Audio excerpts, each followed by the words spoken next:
여러분은 사랑의 정의가 뭐라고 생각하시나요? 재회가 성공이 될 확률은 더 낮아질 것 같습니다. 정해진 시간에 나를 생각나게 만드세요. 관계가 깊은 썸이 아니다. 이런 얘기 하시면은 그냥 그만 만나세요. 안녕하세요, 여러분.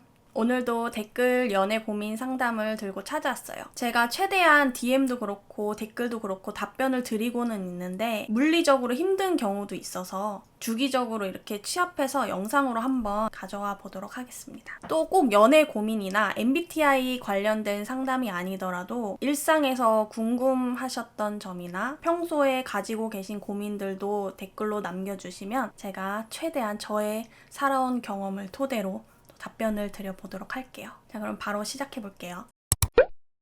첫 번째 사연. 안녕하세요. 인티제 전 여자친구와 재회하고 싶은데 어떻게 다가가야 할까요? 진심을 전달하면서 잡아야 할까요? 아니면 재회하고 싶은 마음을 숨기고 쿨하게 연락해야 할까요? 제가 댓글이나 DM으로 또 재회 관련된 문의가 꽤 있어요. 재회가 사실 참 어렵죠. 개인적으로는 조금 비추하긴 합니다. 왜냐면은 재회를 해서 잘 된 경우가 사실은 그렇게 많진 않은 것 같아요. 제가 생각하기에. 서로 노력을 해야 되는 부분이 많은 것 같고 잘 지내시는 분들 보면은 굉장히 또 전에 사귀었을 때보다 더 많은 노력을 하시더라고요. 재회도 좀 할 얘기가 많기는 한데 혹시 뭐 궁금하신 분들이 많이 계시다면은 재회편을 한번 따로 영상을 만들어 보도록 하겠습니다. 아무튼 이 사연에서는요, 일단은 무조건 솔직하게 다가가셔야 돼요. 만약에 재회를 하고 싶은 마음을 숨기고 연락을 하신다면은 그거는 저는 쿨한 게 아니라고 생각해요. 그리고 더군다나 상대방이 INTJ라고 하시면은 99% 눈치챕니다. 왜 연락을 하겠어? 쓸데없이. 헤어진 사람이 굳이 이유 없이 연락할 리가 없겠죠. 뭐 돈 빌려달라 아니면은 뭐 다시 만나자겠지. 아무튼 이렇게 저렇게 마음을 숨기셔봤자 숨겨지지 않을 거고요. 오히려 그런 모습이 상대방에게는 더 마이너스가 될 수 있어요. 쿨하다고 생각하지 않고 솔직하지 못한 모습이 오히려 더 마이너스가 돼서 재회가 성공이 될 확률은 더 낮아질 것 같습니다. 이것도 어떻게 보면은 척이잖아요. 척하는 것도 INTJ들 굉장히 싫어하죠. 진실되지 못한 모습은 재회에 아무런 도움이 되지 않습니다. 뭐 예를 들면 지난 시간 동안 우리에 대해 깊은 고민을 한번 해봤는데 아무래도 나는 너와 다시 시작하고 싶다. 뭐 이런 식으로 마음을 솔직하게 말씀하시고 다가가시는 것을 추천드립니다. 저는 솔직함이 전공법이라고 생각해요. 다음 사연. 고백 직전까지 온 썸 타는 관계라고 하시는데요. 연락 문제가 많이 어렵다고 하십니다. 사적으로 자주 만났고 연애관, 가치관에 대한 깊은 대화도 많이 나눴고 일단 만나면 장시간 화기애애한 분위기로 데이트를 하는 사이입니다. 서로 어장 없이 호감을 가지고 있는 사이. 하지만 연락만 놓고 보면 이런 썸 관계가 맞나 싶을 정도로 서로 소통이 많이 없는 편. 3일에서 7일 정도 톡을 안 하는 패턴이고 약속 관련된 문제를 제외하고 보통 선톡이 오는 경우는 없습니다. 그리고 글쓴이 분께서 본인의 성격이 조심스럽고 배려하는 마음이 너무 커서 저희 연락이 상대방의 시간을 뺏거나 루틴을 깨는 것은 아닐까 걱정이 됩니다. 또 연락을 너무 안 하자니 상대는 관심 없다고 생각할 것 같고 이 연락의 딜레마가 지금 저에겐 가장 어려운 문제네요. 상대방이 배려를 할수록 이 사람과 멀어지는 느낌도 들여서 정말 어렵네요. 또 연락 컨텐츠 제가 한번 찍었었죠. 연락에 대해서 굉장히 많이 어려워들 하시는 것 같아요. 사실 저 같은 경우는 상대방이 바쁠까봐 방해될까봐 연락을 하려다가도 지금 뭐 하고 있겠지? 하면서 이따가 하자 그러면서 연락을 안 하게 되는 경우가 많아요. 이거는요, 내가 방해받고 싶지 않은 마음이 커서 상대방도 그렇지 않을까? 이런 생각 때문인 것 같아요. 저는 또 개인적으로 제가 뭘 할 때 연락이 오면은 집중이 깨져서 좀 싫더라고요. 그래서 상대방도 그럴까봐 연락을 더 안 하게 되는 타입이 된 것 같기도 하고요. 그래서 선톡은 진짜 거의 안 해요, 저는. 정말 필요한 얘기가 아니면은 잘 안 하는 편이고, 정말 뭐 오랫동안 연락을 안 한 친구다 하면은 오랜만에 연락을 하기는 하는데, 실제로 저희 남편에게는 저는 거의 먼저 연락하는 경우가 없어요. 연애할 때도 그랬고, 먼저 이제 연락이 오면은 그거에 대한 답변을 하는 정도? INTJ 분들께서 뭐 100이면 100 다 그럴 거다라고 장담은 못하지만 대부분 그러실 것 같아요. 저랑 비슷하실 것 같아요. 그리고 약간 TMI이긴 하지만 사실 저의 남편이 제가 연락을 하기 전에 먼저 더 많이 해요. 많이 오니까 제가 또 먼저 할 타이밍도 없고 그래서 선 연락 잘 안 하는 것 같긴 합니다. 아무튼 제 이야기는 그렇고 차라리 여유 시간에 여자분께 전화를 하세요. 카톡보다는 저는 전화를 추천드려요. 앞서 말씀하신 것처럼 정도의 사이시라면 전화 정도 저는 좋을 것 같거든요. 부담스럽지 않고. 정말 짧게라도 그냥 통화하세요.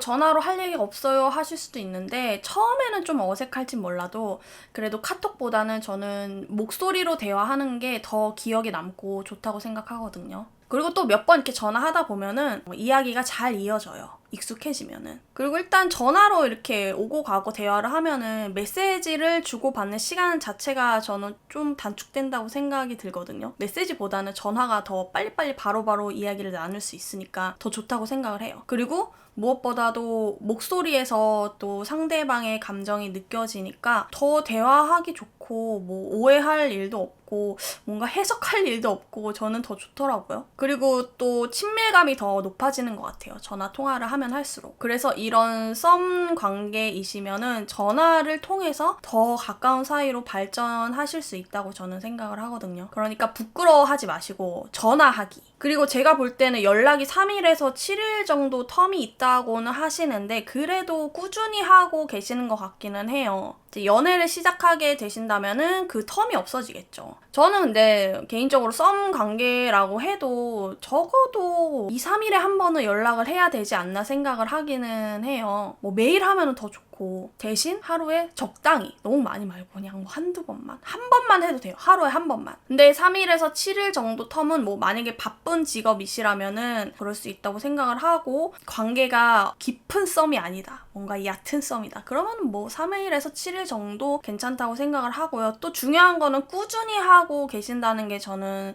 긍정적인 신호인 것 같아요. 그리고 연락을 방해가 될까봐 할까 말까에 대해서 걱정이 되신다고 하셨는데 어떤 루틴을 한번 만들어서 연락을 해보세요. 저 같은 경우는 좀 정해진 시간에 연락이 오면은 크게 내 시간에 방해를 받는다는 생각이 안 들더라고요. 오히려 그렇게 정해진 시간에 연락이 오다가 연락이 안 온다 하면은 뭐지? 연락이 올 시간에 왜 연락이 안 오지? 이런 생각이 들어요. 그러면서 궁금해집니다. 상대방이. 근데 분명히 대부분의 사람들이 그럴 거예요. 오던 시간에 연락이 안 온다면은. 그러면서 먼저 연락을 하기도 하겠죠. 물론 좋아한다는 전제하에. 어쨌든 어떤 정해진 루틴대로 연락을 하게 된다면은 첫 번째로 안정감이 들 것이고 둘째로 신뢰도가 또 생길 겁니다. 이것도 꾸준히 한다는 전제하에 말이죠. 이 사람이 열심히 보내는 하루에 내가 늘 있구나, 나를 생각해 주는구나, 이런 마음이 느껴져서 호감도가 더 상승하는 것 같아요. 제일 무서운 게 사실은 습관이에요. 정해진 시간에 나를 생각나게 만드세요. 그 사람의 기억 속에 정해진 시간에 나를 심어놓는다. 답장이 없을지라도 한번 꾸준히 정해진 시간을 지키시면서 연락을 해보시는 것을 추천드립니다. 실제로 남편이 연애하기 전에? 연애할 때? 아무튼 저한테 썼던 방법이긴 해요. 그리고 혹시 이제 INTJ를 좋아하시는 분들, 만나시는 분들, 연락 자체에 너무 의미를 크게 부여하시지 않으셨으면 좋겠어요. 보통은 저도 그렇고 카톡 자체를 약속을 잡는 수단으로만 생각을 하는 것 같아요. 그렇게 중요하게 생각하지 않습니다. 아니면은 간단하게 필요한 이야기를 나누는 정도? 그 정도로만 생각하는 것 같아요. 근데 이제 전화는 좀 다르죠. 아까 말씀드렸듯이 몸은 떨어져 있지만 함께 있는 것 같은 느낌도 들고 감정이 이렇게 느껴지니까 훨씬 더 좋은 것 같고 중요한 이야기는 그래서 전화하시는 것을 추천드려요. 전화도 이제 방해될까봐 걱정이 된다 하시면 하루 일과가 마무리되는 시점에 한번 전화를 해보세요. 잠들기 전이라든지 오늘 하루의 마무리는 너와 함께 한다는 그런 느낌으로 만약에 매일 밤 그렇게 전화를 하신다면 더 가까워질 것 같아요. 또 밤이라는 시간이 분위기도 좀 그렇고 사람이 뭔가 차분해지고 또 속 얘기를 꺼낼 수도 있고 길게 또 통화가 이어지기도 하거든요. 아무튼 정리를 하자면 답장을 바라지 마시고 죄송하지만 하루에 보고나 인사 정도 이런 거를 일기 남겨놓는다 생각하시고 한번 루틴을 만들어서 남겨놓으시고 하루에 어떤 정해진 시간에 하루 일과를 마무리하는 시점이라든지 전화 통화를 한다. 전화 진짜 추천드려요. 이렇게 한다면 그 진심 어린 정성이 상대방에게 와닿지 않을까 생각해 봅니다. 다음 사연. INTJ 여자와 연애 중입니다. 21살이시고 저를 좋아하는 것은 맞지만 아직 사랑까진 모르겠어. 난 좀 더 생각을 해봐야 할 것 같아.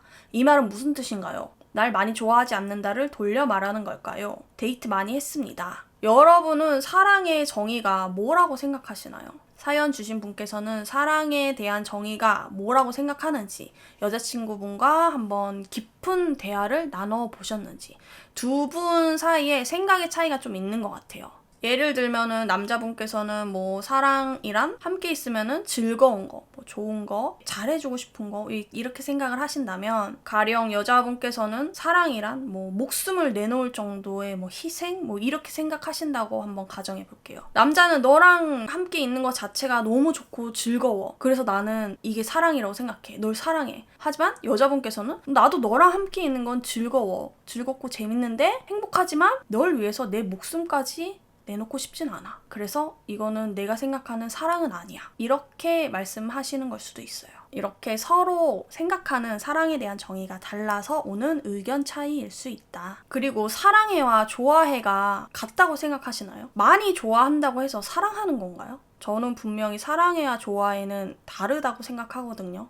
이만큼 좋아한다. 뭐 많이 좋아한다. 엄청 많이 좋아한다. 그런데 사랑해는 저는 거의 넘사라고 생각해요. 많이 좋아한다고 해서 사랑해가 아니라는 거죠. 그럼 널 많이 좋아하지 않아와 사랑까지는 모르겠어. 이 말이 같은 말일까요? 이것도 다르죠. 저는 이 영역 자체가 다르다고 생각해요. 그래서 말 그대로 널 이만큼 좋아하지만 뭐 이만큼 사랑까지는 아직은 아니다. 이렇게 그냥 직역하시면 될 것 같아요. 두 개는 다른 감정이니까. 그리고 그렇다고 해서 너무 실망하실 필요는 없을 것 같아요. 진짜 사랑이라고 생각되는 감정을 아직 느껴본 적이 없어서 잘 모르겠다. 그럴 수도 있거든요. 왜냐면 아직 21살이시라고 하셨으니까 경험이 많이 없으셔서 아직은 잘 모르겠어 라고 얘기하는 걸 수도 있어요. 충분히 그럴 수 있죠. 왜 영화나 드라마에서 보면은 사랑이란 거를 표현할 때 가슴 절절하고 막 눈물이 나고 마음이 미어지고 막 이런 걸로 표현될 때가 좀 많잖아요. 그런 간접적인 경험들로만 배워서 내가 느껴본 바가 없다. 뭐 누구 좋아하면서 내가 막 가슴이 미어진 적도 없고 막 눈물이 난 적도 없고 그래 본 적이 없다. 그래서 너와의 이 관계가 나에게 너라는 사람이 진짜 사랑인지 아닌지 모르겠다. 이렇게 생각하실 수도 있어요. 뭐 사랑이 정확히 뭔지는 모르겠는데 대뜸 널 사랑해 라고 말하기가 좀 민망할 수도 있고 많이 좋아하는 건 확실하지만 이게 사랑일까? 이렇게 조금 고민하는 게 아닌가 생각을 해봅니다. 뭐 그런 시기일 수 있다고 저는 충분히 생각이 들어요. 근데 중요한 거는 두 분이서 깊게 대화를 나눠보시는 게 좋을 것 같아요. 서로가 생각하는 사랑이란 게 무엇인지, 뭐 생각이 다르다고 해서 너는 사랑이고 나는 사랑이 아니야 뭐 이런 정답이 있는 건 아니잖아요. 가슴 절절하고 막 눈물이 나지 않아도 사랑일 수 있어요. 충분히. 사랑의 형태는 다양하고 또 사람마다 생각하는 정의가 다를 수 있으니까요. 그리고 또 나이대별로 뭐 상황에 따라서 시기별로 사랑에 대한 생각이나 정의도 분명히 바뀝니다. 저도 많이 바뀌었어요. 중요한 거는 함께 있을 때 즐겁냐 안 즐겁냐, 행복하냐 안 행복하냐, 뭐 행복하면 된 거지. 그런 대화를 통해서 저는 서로가 더 가까워질 수 있는 계기가 될 거라고 생각해요. 근데 만약에 상대방이 이런 얘기를 하면서 나는 너랑 같이 있는 게 행복하지도 않아, 뭐 즐겁지도 않아 이런 얘기 하시면은 그냥 그만 만나세요. 나는 사랑이 뭔지 좋아하는 너를 위해서 이렇게까지 상담도 요청하고 뭐 고민도 하고 이렇게 마음을 쓰고 있는데 나랑 있는 것 자체가 행복하지 않다는 사람이랑 뭐 더 만날 이유가 있을까요? 저는 이 사연 주신 남자분께서 굉장히 좋은 분이신 것 같아요. 그런 게 느껴지는 게 보통 상대방이 나는 널 좋아하지만 사랑까진 모르겠어 이렇게 얘기하면은 실망해서 헤어질 수도 있다고 생각해요. 뭐야 난 널 좋아하는데 나 별로 안 좋아하는 것 같네? 이러면서 그냥 헤어질 수도 있어요. 깊게 고민 안 하고. 그렇지만 좀 더 깊이 있게 대화를 하시려고 노력하는 게 또 보이고 또 저에게 상담도 요청하시고 둘의 관계를 소중하게 생각을 하시는 것 같아요. 그런 고민을 하고 계신다는 것 자체가 여자친구를 소중하게 생각하고 있고 그 관계를 쉽게 포기하지 않는 분이시구나 이런 게 느껴졌어요. 그런 진가를 알아주는 사람을 만나시기를 바랍니다. 뭐 무조건 헤어지라는 소리가 아니라 잘 얘기하셔서 또 좋게 만나실 수도 있고 만약에 반을 반응이 행복하지 않아 하면은 분명히 또 너무 상처받지 마시고 좋은 사람이시니까 또 그 진가를 알아주는 사람이 현재 여자친구 분이실 수도 있고요. 모쪼록 잘 대화하셨길 바랍니다. 제가 늘 정답을 말씀드리는 거는 아니에요. 어디까지나 저의 개인적인 생각이고 저는 여러분들이 선택을 하실 수 있도록 여러 가지 방향성을 제시해드리는 것 뿐이에요. 근데 제가 이렇게 드리는 말씀들이 너무 도움이 되었다, 생각이 정리가 되었다, 이런 DM 답장이나 댓글을 보면은 제가 진짜 너무 감사드리고 힘이 나더라고요. 오히려 제가 더 감사합니다. 그래서 계속해서 이 컨텐츠를 찍을 수 있는 것 같아요. 아무튼 이 상담 컨텐츠는 제가 주기적으로 취합을 해서 올릴 예정이니까요. 댓글이나 DM으로 사연 많이 주시면은 제가 또 영상으로 가져와 보도록 하겠습니다. 그럼 끝까지 봐주셔서 감사드리고요. 우리는 또 다음 영상에서 만나요. 안녕.